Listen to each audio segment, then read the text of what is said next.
There are many ways it is doing it. First is to make the business environment friendly. We've seen rankings of the countries which are easy to do business, and in East Africa, Rwanda leads the way. We've seen a lot of changes, legislative changes in Kenya also, trying to encourage investors to come in.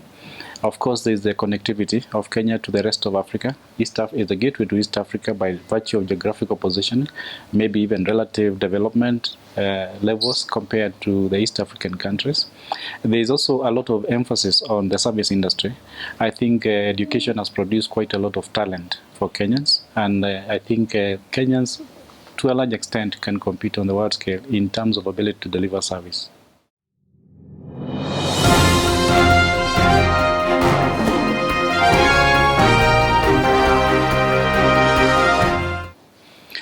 Reinsurance industry is very international by nature, and products is really the miles or the lifeline of the companies.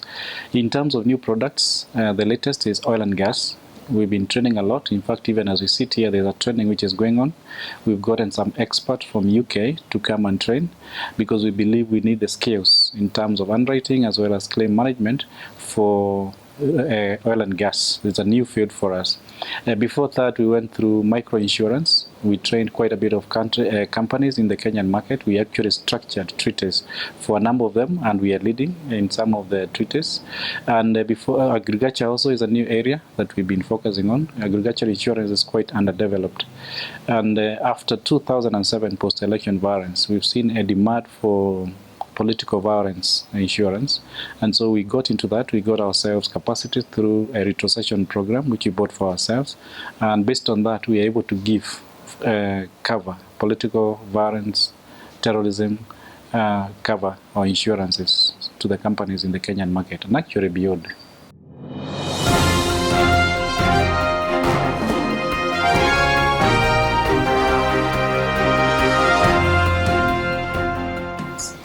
The statement about being in a league of our own maybe is very true in terms of at least life insurance. We are the market leaders for life insurance.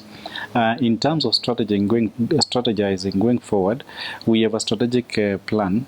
It's a 5-year plan, rolling plan that we keep, which is reviewed every year. And in that plan, strategic plan, we have articulated very precisely the areas of business development that we want. We put it in terms of 5 pillars. One pillar is the financial development of the company. And in there, you've got all sorts of targets, including the profit targets, the growth in premiums that we need, the investment income, and all other parameters, including the share price that we want to retain. There's also the pillar on business development in terms of market expansion. This involves expanding the company into all countries in Africa, Middle East, and Asia.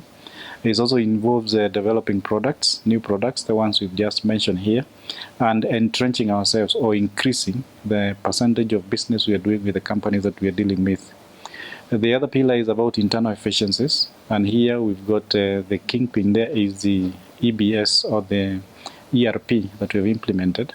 It is supposed to turn around, to reduce the turnaround time and to integrate the operations of the company. Previous to that, we had up to 7 different computer softwares on which we were doing our operations, and all these now need to be integrated into one platform. And then, of course, there's empowerment of staff. That is part of what we call the institutional capacity, the staff issues combined with corporate affairs issues. And here, of course, we're looking at various motivation package for staff. We're looking about things like promotions, like compensation. On the corporate affairs side, we're looking especially at growing the corporate index, which in the last 4 years we've seen grow from 40% to about 72% today.